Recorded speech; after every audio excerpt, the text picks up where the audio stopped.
Hello hi friends, DTH Info YouTube ചാനലിൻ്റെ പുതിയൊരു വീഡിയോയിലേക്ക് സ്വാഗതം. കഴിഞ്ഞ ദിവസം നിങ്ങൾ വീഡിയോൻ്റെ താഴെ വന്ന കമൻറ്റ് നമ്മുടെ സൺമാക്സ് ആൻഡ്രോയിഡ് സെറ്റ് ബോക്സിൻ്റെ റിമോട്ടിൽ നമ്പർ കീ ഇല്ലല്ലോ, പിന്നെ എങ്ങനെയാണ് ചാനലുകൾ മാറ്റുന്നത്? നമുക്ക് ചാനൽ പലതരത്തിൽ മാറ്റാം. എങ്ങനെ നമുക്ക് വീഡിയോയിൽ വിശദമായി നോക്കാം. ഒന്ന് നിങ്ങൾക്ക് ഫേവറേറ്റ് ചെയ്ത് ചാനൽ മാറ്റാം. എങ്ങനെയാണ് ഫേവറേറ്റ് എന്നുള്ള വീഡിയോ മുൻപ് ഞാൻ ചെയ്തിട്ടുണ്ട്. ഫേവറേറ്റ് ചെയ്യുന്ന വീഡിയോ മാത്രമല്ല, ഇമെയിൽ ക്രിയേറ്റ് ചെയ്യുന്നത്, അതുപോലെ റെക്കോർഡിങ് എങ്ങനെയാണ്, അതുപോലെ എങ്ങനെയാണ് ഗൂഗിൾ അസിസ്റ്റൻറ്റ് സെറ്റ് ചെയ്യുന്നത്, വൈഫൈ കണക്ട് ചെയ്യുന്നത്, എങ്ങനെ അത്തരത്തിൽ ഒരുപാട് വീഡിയോകൾ കഴിഞ്ഞ ദിവസം ചെയ്തിട്ടുണ്ട്. നമ്മുടെ പെൻഡ്രൈവിലുള്ള മൂവീസ് വീഡിയോസ് എങ്ങനെ സൺമാക്സിൻ്റെ 4K സെറ്റ് ബോക്സിൽ പ്ലേ ചെയ്യുന്നത്, അതുപോലെ ഒരുപാട് വീഡിയോ ചെയ്തിട്ടുണ്ട്. അത്തരത്തിൽ വീഡിയോ നിങ്ങൾക്ക് കാണാൻ താല്പര്യമെങ്കിൽ ഡിസ്ക്രിപ്ഷൻ ബോക്സ് നോക്കുക, അല്ലെങ്കിൽ എൻ്റെ ചാനൽ പേജ് സന്ദർശിക്കുക. നോർമലായിട്ട് ചാനൽ കാണാനാണെങ്കിൽ ആദ്യം റിമോട്ടിൽ തന്നെ കാണാം, ഹോം ബട്ടന്. അപ്പോൾ റൈറ്റിലേക്ക് പ്രസ് ചെയ്താൽ ലൈവ് ടി ആവും, അല്ലെങ്കിൽ റിമോട്ടിൽ തന്നെ കാണാം live T V. Live T V click ചെയ്താൽ നമ്മുടെ ചാനലിൻ്റെ ഒരു ലിസ്റ്റിലേക്കാണ് പോവുക. അവിടെ ഓക്കെ ഓട്ടം പ്രസ് ചെയ്താൽ മതി. അപ്പോൾ നമുക്ക് ചാനൽ അപ്പ് ആൻഡ് ഡൗൺ ചെയ്തിട്ട് മാറ്റി കാണാം. പിന്നെ നമുക്ക് 900 ആണെങ്കിൽ സ്റ്റാർ 4K ചാനൽ എപ്പോഴും നമ്മുടെ ഹോം പേജിൽ ഉണ്ടായിരിക്കും, അല്ലെങ്കിൽ നമുക്ക് നേരത്തെ കണ്ട ചാനലിൻ്റെ ഹിസ്റ്ററിയിൽ ഉണ്ടായിരിക്കും. അതെങ്ങനെ നമുക്ക് വീഡിയോയിൽ വിശദമായിട്ട് നോക്കാം. നമ്മുടെ സൺമാക്സിൻ്റെ 4K സെറ്റ് ബോക്സിൻ്റെ റിമോട്ടിൽ നമ്പർ കീ ഇല്ലാത്തതുകൊണ്ട് ഒരു ബുദ്ധിമുട്ട് മാത്രമേ ഉള്ളൂ.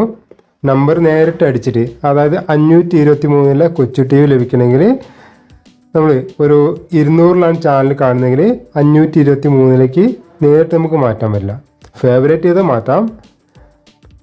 ഒന്ന് നമുക്ക് ഇങ്ങനെ ചെയ്യാം. ഒന്ന് നമുക്ക് റിമോട്ടിൻ്റെ സെൻറ്റർ ഭാഗത്തുള്ള കീ ഉണ്ടല്ലോ, ചാനൽ മാറ്റാനൊക്കെ പറ്റുന്ന ആ മുകളിലത്തെ കീ പ്രസ് ചെയ്ത് പിടിച്ചാൽ ഒരുപാട് ചാനൽ നമ്പർ മാറിക്കൊണ്ടിരിക്കും. 1, 5, 6, 10 സ്പീഡിൽ മാറിക്കൊണ്ടിരിക്കും.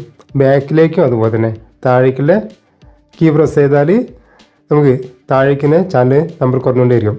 അപ്പോൾ മുകളിലേക്കും താഴേക്കും ഇങ്ങനെ പ്രസ് ചെയ്താൽ അങ്ങനെ സ്പീഡിൽ ഭയങ്കര ഫാസ്റ്റായിട്ട് നിങ്ങൾക്ക് വീഡിയോൻ്റെ ബാക്ക്ഗ്രൗണ്ട് കാണാം. വളരെ സ്പീഡായിട്ട് മാറിക്കൊണ്ടിരിക്കും. ഏകദേശം ആ ഭാഗത്ത് വന്ന് സ്ലോ ആയിട്ട് നെക്സ്റ്റ് അടിച്ച് അങ്ങനെ ചാനൽ കാണാം. പിന്നെ മറ്റൊരു കാര്യത്തിൽ ചെയ്യാം. ആദ്യം നമുക്ക് വേണ്ട ചാനലെല്ലാം ഓക്കെ ഓട്ടം പ്രസ് ചെയ്ത്, അപ്പോൾ നമുക്ക് ചാനൽ ലിസ്റ്റ് വരും. അപ്പോൾ അപ്പ് ആൻഡ് ഡൗൺ ചെയ്തിട്ട് ഏതൊക്കെ ചാനലാണോ അതെല്ലാം പ്ലേ ചെയ്തിരിക്കുക. പ്ലേ ചെയ്ത് നമ്മുടെ ഹിസ്റ്ററിയിൽ വരും. നമ്മൾ ഏതൊക്കെ ചാനലുകളാണ് കണ്ടുള്ളത് അത് നമ്മുടെ ഹിസ്റ്ററിയിലും. ഹിസ്റ്ററി എന്ന് പറഞ്ഞ് മുകളിൽ കാണാം ലൈബ്രറി. നമ്മൾ പ്ലേ ചെയ്ത ആപ്ലിക്കേഷന്, നമ്മൾ ഉപയോഗിച്ച ചാനൽ, റെക്കോർഡ് ചെയ്തിട്ടുണ്ടെങ്കിൽ അതെല്ലാം നമ്മുടെ ലൈബ്രറിയിൽ വരിക. ശരിക്കും അത് ഹിസ്റ്ററി പോലെയാണ് വരുന്നത്. നമ്മൾ ഉപയോഗിച്ച ചാനലിൻ്റെ എല്ലാം അതിൽ വരുന്നുണ്ട്. അവിടെ സൈഡിലേക്ക് നീക്കി കൊണ്ടുവന്നാലും നമുക്ക് ഇതുപോലെ ചാനൽ നല്ല അടിപൊളിയായിട്ട് മാറ്റി കാണാൻ പറ്റും. അപ്പോൾ ഇതുപോലെ ലെഫ്റ്റിലേക്കോ റൈറ്റിലേക്കോ നീക്കിയിട്ട് ഏത് ചാനലാണ് വേണ്ടത് അത് സെലക്ട് ചെയ്ത് കാണാൻ പറ്റും. പിന്നെ നമ്മൾ ലാസ്റ്റ് ഏത് ചാനലാണോ കണ്ടത് അതിന് ശേഷം ഓഫ് ആക്കി കഴിഞ്ഞാൽ വീണ്ടും നമ്മൾ സെറ്റപ്പ് ബോക്സ് ഓപ്പൺ ആക്കി വന്നാൽ ഹോം ബട്ടൺ പ്രസ് ചെയ്ത് അല്ലെങ്കിൽ ലൈവ് ടി വിയിൽ ക്ലിക്ക് ചെയ്യുമ്പോൾ നമ്മൾ ലാസ്റ്റ് ഏത് ചാനലാണോ കണ്ടത് ആ ചാനലായിരിക്കും നമുക്ക് വീണ്ടും പ്ലേ ചെയ്യാനാവുക. അത്തരത്തിലൊരു ഓപ്ഷനും കൂടി നമുക്ക് ഈ ഒരു സെറ്റപ്പ് ബോക്സിലുണ്ട്.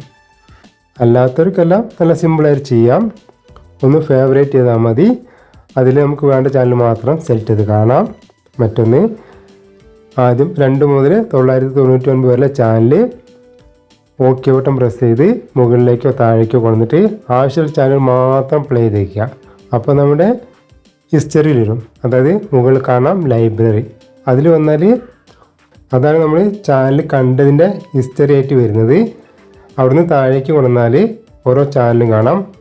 അതിൽ ലെഫ്റ്റിലേക്കോ റൈറ്റിലേക്കോ പ്രസ് ചെയ്ത് നമ്മൾ ഇതുവരെ കണ്ട ചാനലിൻ്റെ ഹിസ്റ്ററി കാണാം. അത്രയും ഭാഗത്ത് കാണാം. അതെല്ലാം നമുക്ക് ഏതൊക്കെയാണോ നോക്കിയിട്ട് അവിടുന്ന് പ്ലേ ചെയ്യാം. അപ്പോൾ ഇങ്ങനെ 1-2 തരത്തിൽ നമുക്ക് ചാനൽ കാണാനാകും. യാതൊരു തരത്തിൽ ബുദ്ധിമുട്ടില്ല. ഒന്ന് നേരിട്ടിങ്ങനെ അപ്പ് ആൻഡ് ഡൗൺ ചെയ്ത് പോകാം. മറ്റൊന്ന് ഫേവറേറ്റ് ചെയ്യാം, അല്ലെങ്കിൽ ഓക്കെ ഓട്ടം പ്രസ് ചെയ്ത് മുകളിലേക്കോ താഴേക്കോ കൊണ്ടുവന്നിട്ട് ആവശ്യമുള്ള ചാനൽ മാത്രം പ്ലേ ചെയ്താൽ നമ്മുടെ ഹിസ്റ്ററിയിൽ വരും. അതായത് മുകളിൽ കാണാം ലൈബ്രറി. ഇങ്ങനെ 2-3 തരത്തിൽ നമുക്ക് ചാനൽ അടിപൊളിയായിട്ട് കാണാം. പിന്നെ നമ്മുടെ റിമോട്ടിൽ റീകോളിൻ്റെ ഒരു കീ ബട്ടൺ ഉണ്ട്. ഈ ലെഫ്റ്റിലേക്കുള്ള ഈ ഒരു കീ പ്രസ് ചെയ്താൽ മതി. ഇപ്പോൾ നമ്മൾ 856 മയിൽ മനോരമയാണ് കാണുന്നത്. അതിന് ശേഷം ഹിസ്റ്ററി പോയിട്ട് 200 സൂര്യ മൂവീസാണ് കാണുന്നതെങ്കിൽ ലെഫ്റ്റിലെ ഈ ഒരു കീ പ്രസ് ചെയ്താൽ 856 200 മാറുന്നത് കാണാം. അപ്പോൾ ഇത്തരത്തിലൊരു ഓപ്ഷൻ കൂടി നമ്മുടെ റിമോട്ടിലുണ്ട്. കഴിഞ്ഞ ദിവസങ്ങൾ സൺമാക്സിൻ്റെ ഒരുപാട് വീഡിയോ ചെയ്തിട്ടുണ്ട്. ഫേവറേറ്റ് ചെയ്യുന്നത്, അതുപോലെ ഇമെയിൽ ക്രിയേറ്റ് ചെയ്യുന്നത്, ഗൂഗിൾ അസിസ്റ്റൻ്റ് ഉപയോഗിക്കുന്നത്, CRT TV ചാനൽ കാണുന്നത്, റെക്കോർഡ് ചെയ്യുന്നത്, അത്തരത്തിൽ ഒരുപാട് വീഡിയോ ചെയ്യുന്നുണ്ട്. അതിനെ കാണുക ഡിസ്ക്രിപ്ഷൻ ബോക്സ് നോക്കുക, അല്ലെങ്കിൽ എൻ്റെ ചാനൽ പേജ് സന്ദർശിക്കുക.